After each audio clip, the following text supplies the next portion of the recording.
Good afternoon. I'm Walt Bauer, and I'd like to welcome you to the Human Development Institute's first fall seminar. We welcome the participants who are joining us online, as well as the participants who are here with us at the University of Kentucky.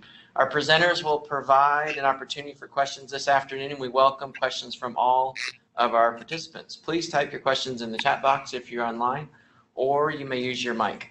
Should you have any questions about CEUs, you can contact me. Please take a moment at the conclusion of our seminar to complete our brief evaluation. The evaluation will be sent to your email address after the seminar. It is really helpful as we plan for upcoming seminars. Now, to introduce today's speakers. Laura Butler is with the Human Development Institute at the University of Kentucky. Camille Collins and Bill Dolan are with the Kentucky Division of Protection and Advocacy. The title of the seminar is Supported Decision-Making and Guardianship. I'm now going to turn it over to our presenters. Thanks, Walt. Can you say anything before you say? Yes, and Bill Dolan is actually on the phone, but Laura and I will actually be doing the presentation here at HDI, but Bill Dolan is available if we need him. Do you want to talk a little bit about the DD network? Sure, go ahead. Okay, so I usually like to start out any presentation to ensure that people understand the audience, or that I, one, understand the audience I'm speaking to, but then also that the individuals, the parties that are listening to us, that we ensure that they understand what our agencies, who we are, and what we do. So I work for Protection and Advocacy. We're a mental health and disability rights organization. We are federally funded through 7 different grants, acts of Congress. Our job is to promote and protect the rights of persons with disabilities, and that includes persons with intellectual and developmental disabilities, but it also includes all disabilities. We work all over in every county. We work in facilities, schools, the community, pretty much anywhere that persons with disabilities are served or are accessing services. P&A has the legal authority to have to be able to enter those facilities and those agencies, and to be able to educate and work with the individuals that are receiving those services. So we are a legal-based agency, and then we are part of what we call in Kentucky the Developmental Disability Network, the DD network, which includes HDI, which Laura will talk about, the Human Development Institute at the University of Kentucky, along with the Commonwealth Council on Developmental Disabilities. So we make a triad, we are a triangle, and we consider ourselves sister agencies. We are the legal piece, and then Laura, if you can talk a little bit about HDI. So HDI is Kentucky's University Center for Excellence in Developmental Disabilities. Every state has at least one. We have a lot of different projects that deal with different aspects of disability across the lifespan. All of our projects are grant or contract funded, and we try to reach everyone possible. So we have early childhood all the way through adulthood. Some projects focus on specific disabilities, some projects focus on specific subgroups, but we do a lot of research, advocacy, try to share information, and a lot of different things like that. And then the Commonwealth Council on Developmental Disabilities is the third arm. You want to talk about them? So they are a governor-appointed council. I believe there's approximately 27 members, and their job is to help create change, policy change, create programs to improve the lives of individuals across the Commonwealth with developmental disabilities. So we often work, and this is a good example of a collaboration. We're all federally funded through ACL at the federal level and HHS, and so we also collaborate often on different projects, and supported decision making is something that Laura and I have been collaborating on the past couple of years, and we hope to continue to collaborate and work towards spreading the word about supported decision making as an alternative to guardianship, but also utilizing the principles of supported decision making within the guardianship system. Yep, that covers it. All right, you ready to go? Okay, so we're going to start out, it might seem a little backward, but we're going to start out talking about supported decision-making and alternatives to guardianship before we talk about the details of guardianship. So for those of you in the room, who has heard of supported decision-making before? Kevin, raise your hand. Okay, so almost everybody. All right, so here is a definition of supported decision-making. Those of you in the room have probably seen. So Peter Blank and Jonathan Martinez at the Burton Blatt Institute at Syracuse University came up with this definition: a recognized alternative to guardianship through which people with disabilities use friends, family members, and professionals to help them understand the situations and choices they face so they can make their own decisions without the need for a guardian. I think that's a pretty good definition. There are a few edits that I would make.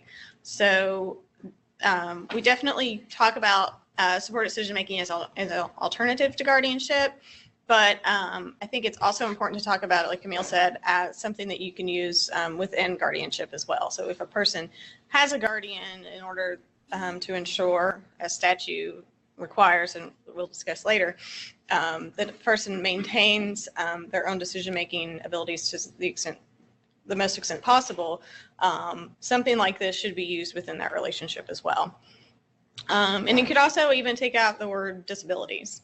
It's really just the way people make decisions. And we'll talk about how this is not a radical concept, and this is how pretty much everybody makes big and small decisions in their lives. So like I said, everybody uses supported decision-making. People use it to help with their taxes. You might contact a CPA or an accountant to get advice on your taxes. Car maintenance. I don't know anything about cars, but I know people who do. And I would ask someone if there was a major repair that needed to be done to my car. I would ask someone I know who does know about cars to make sure that that's appropriate. I go to Bill Dolan. When I have questions about car maintenance, I go to Bill Dolan in my office. I He's very go helpful. to Dave Fleckler in my office, who would eventually give me good advice after he kind of messed with me for a little bit before he did it, but he would give me good advice. Medical care. I know some physicians who I could ask for advice. A lot of people, if they're having a procedure done, they'll ask other friends or family members who have had the procedure or know about it, what the experience is like for them. And home repair. My husband and I say that our favorite two tools to use around the house are the phone and the pen, because we call somebody and then we write them a check. We're not handy people.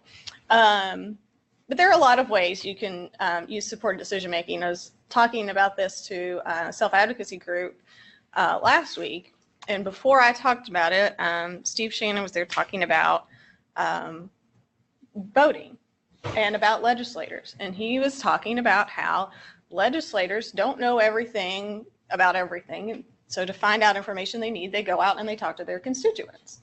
And his point was that the people in the group should be some of those people that they're talking to. But I use it as an example of how legislators use supported decision-making. That's what they're doing. If there's a topic, if there's a piece of legislation that's a topic they're not familiar with, they seek information from other people who do know about it. And that's supported decision-making. It's as simple as that. Okay, so why is it important? Why does it matter that people are able to use support to make their own decisions? It's important for a lot of reasons, but research has shown that people who are able to be more in control of their lives are healthier, physically and mentally healthier. And the reason for that is because when people just have all their choices made for them and they never have a say in anything, they get so used to it, they just sit back and let things happen to them. They become very passive. They let people make every choice for them in some cases, what they eat, where they go during the day, who they live with, where they live, everything, every single thing. And when that happens, people don't gain the skills or lose the skill if they have it to evaluate situations, to recognize danger even.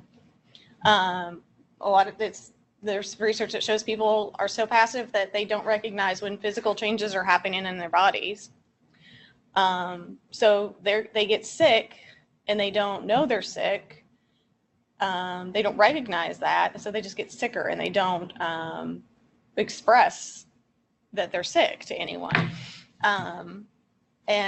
So it's a really dangerous thing to let someone become this passive. Learned helplessness is a term that we've used a lot in the disability field, and this is what that is.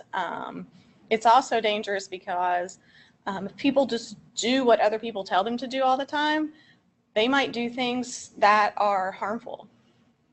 Unfortunately, people with disabilities are abused by people they know, by authority figures a lot.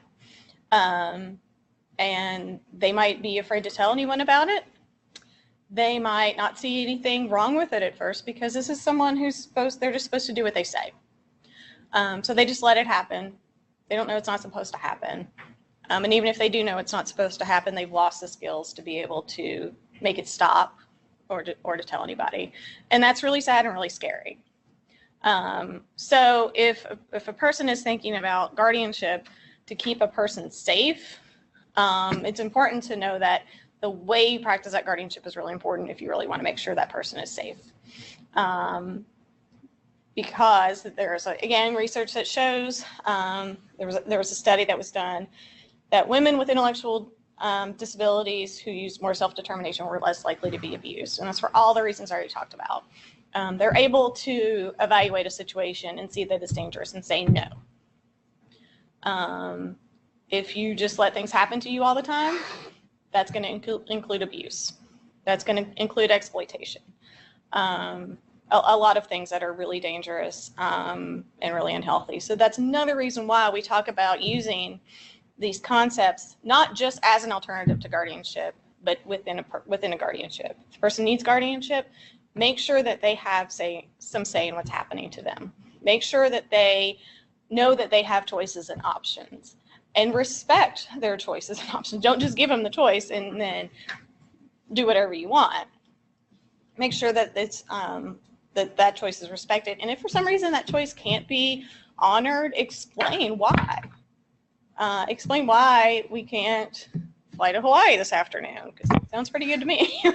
Well, we can. I can. Some of you all might be able to.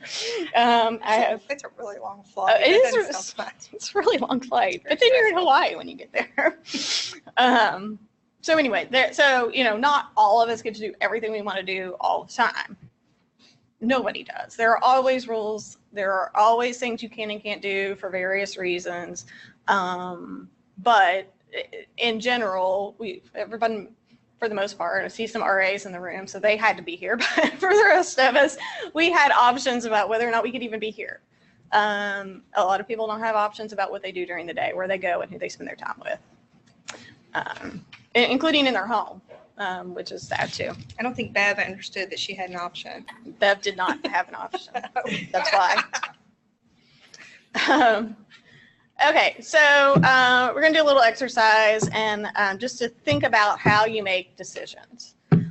So the decision we are going to make today is we're going to buy a car. So for the car, we have three options. We have the triangle, the circle, and the square. So everybody decide what car you want. Blue square. You want a blue square is not an option. You can have the blue triangle or the green square. So, thank you. Well, I think we need more information. Oh, okay. More information about the cars? Okay, here you go.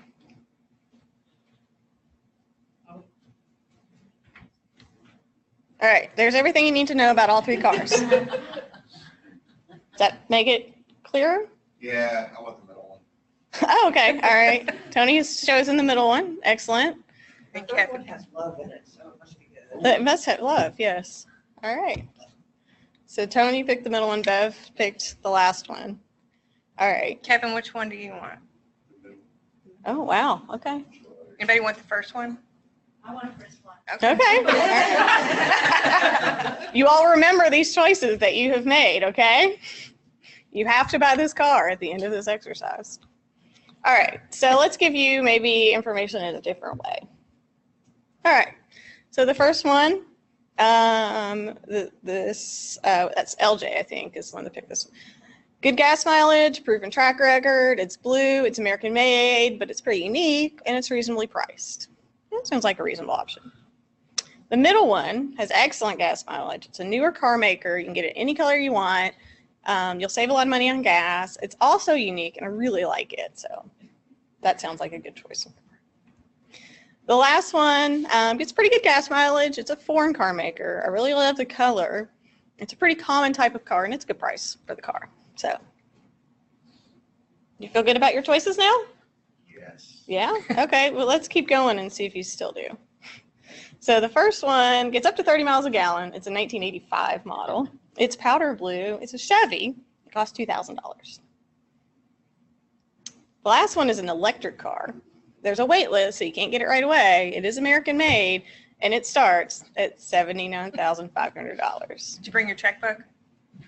Oops,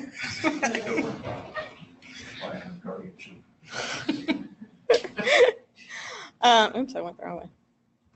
All right, the last one gets up to 30 miles a gallon also. It's a Honda, it's black, it's $14,000 and has new tires and low mileage.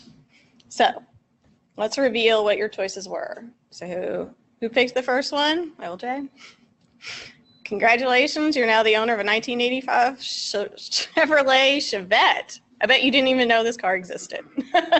It doesn't anymore. It's extinct. It doesn't. My mother used to drive one of these cars, but it wasn't that color, and it didn't look like that at the time. I actually think $2,000 is a little high for this car. Somebody should pay you. Yeah. Right. If you look close, it's got rust, and yeah, there's a lot of things. All right, Kevin, here's your car. I think, Bev, did you pick this car too? Tony. Yeah. Well, congratulations. Now this presentation is a little old. You can probably get the 2018 model now. So, all right, and I think Bev picked this one, 2013 Honda Civic. So. It's boring, but it'll do. So there you go. So I hope you're all happy with the choices you made. Dealer will be waiting outside with your cars when you leave, and you can settle up with them. All right, so that's just to think about the way that we make decisions. So the first three things that were printed in it were shapes. It doesn't tell you anything about a car. Those shapes didn't. The second part was in a language that most people, different languages that most people probably didn't understand. Then you got a little bit more basic information, and it was more specific as you go along. So that's just to think about how when you're presenting information to someone, make sure it's in a way that they can understand it. Make sure you're providing as much information as you can for the person so that they understand fully all the options and can make a really informed decision. All right, so a lot of times people will say, well, isn't this just common sense? This is what I'm doing anyway. Why do I need to call it supported decision making? Why do we need to make it anything formal? And if it's something that is already happening, that's great. The reason to make it a little more formal and to think about it as a concrete idea is for what this reason that Tina Campanella, who works at the National Resource Center on Support Decision Making, said. And it basically just says that sometimes when people are starting to make a choice that we don't agree with or we don't like, we switch to the redirection and protection mode. So a lot of supporters are family members, parents, people who have, for a lot of valid reasons, had to have this protection mode going all the time. As the person was growing up. And so a lot of times, and I think everyone does this with even, every parent does this with their adult children. When they see them starting to make a decision that they don't like, they want to jump in and tell them not to do it, whether your child has a disability or not. It's just hard to stop, that parent mode. But it's also important to recognize a person's right to make a choice that's different than the one you would make. And we're not talking about choices that are illegal or, going to cause serious bodily harm. You're not going to let somebody just walk across the street into a bus. But, you know, instead of just immediately going to like cuddly lioness, you know, with your cub, or super angry, you know, scary lion, think about the choice that this person is making. And do you just not agree with it because it's different than the one you would make? Or is there a valid reason why they shouldn't do this? And even if there is, maybe they should still need to make it and experience the consequences of that choice. Because that's how we learn, and that's how we develop decision-making skills, is by making choices, experiencing the consequences of those choices, and evaluating how things could have gone differently if you'd made a different choice. And that's an important part of what the team can do for a person, is to lay out all the options like we talked about, and then after the choice is made, evaluate how that went. Look and see, did this go the way I thought it would? If it didn't, why or why not? Was it positive or negative? Why or why not? How could it have been different? How could it be different next time? And that's how people develop these decision-making abilities. And the other thing that you need to make sure that you're doing is making sure, like we talked about, that someone can protect themselves, that you can make your own scary lion face when you need to. If someone's trying to hurt you or take advantage of you, make your own scary lion face and say no. Get out of the situation. Stand up for yourself. Advocate for yourself. Because most guardians and most supporters don't spend 24 hours a day with the person that they're supporting. So they need to be able to have this, they need to have the ability to advocate for themselves and to take care of themselves as much as possible.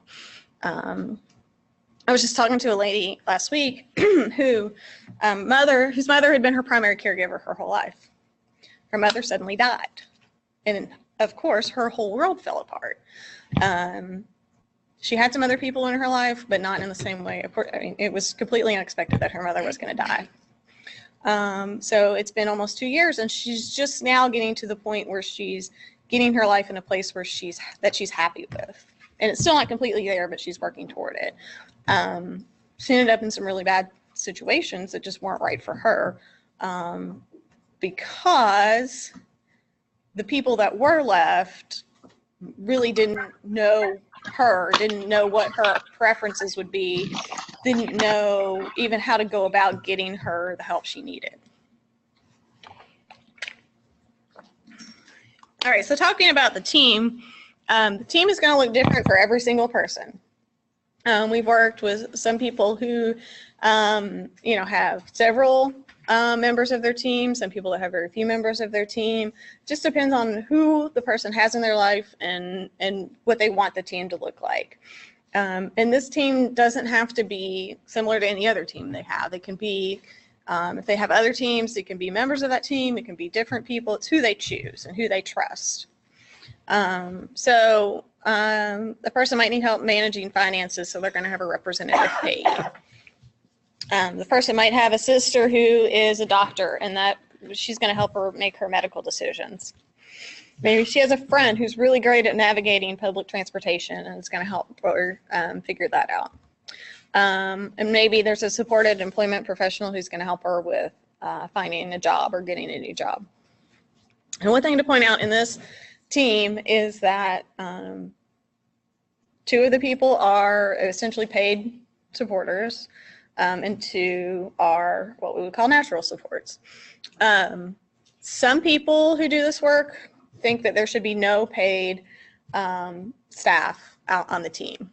We have a lot of people that they don't have that option. They unfortunately don't have the natural supports around to form a team.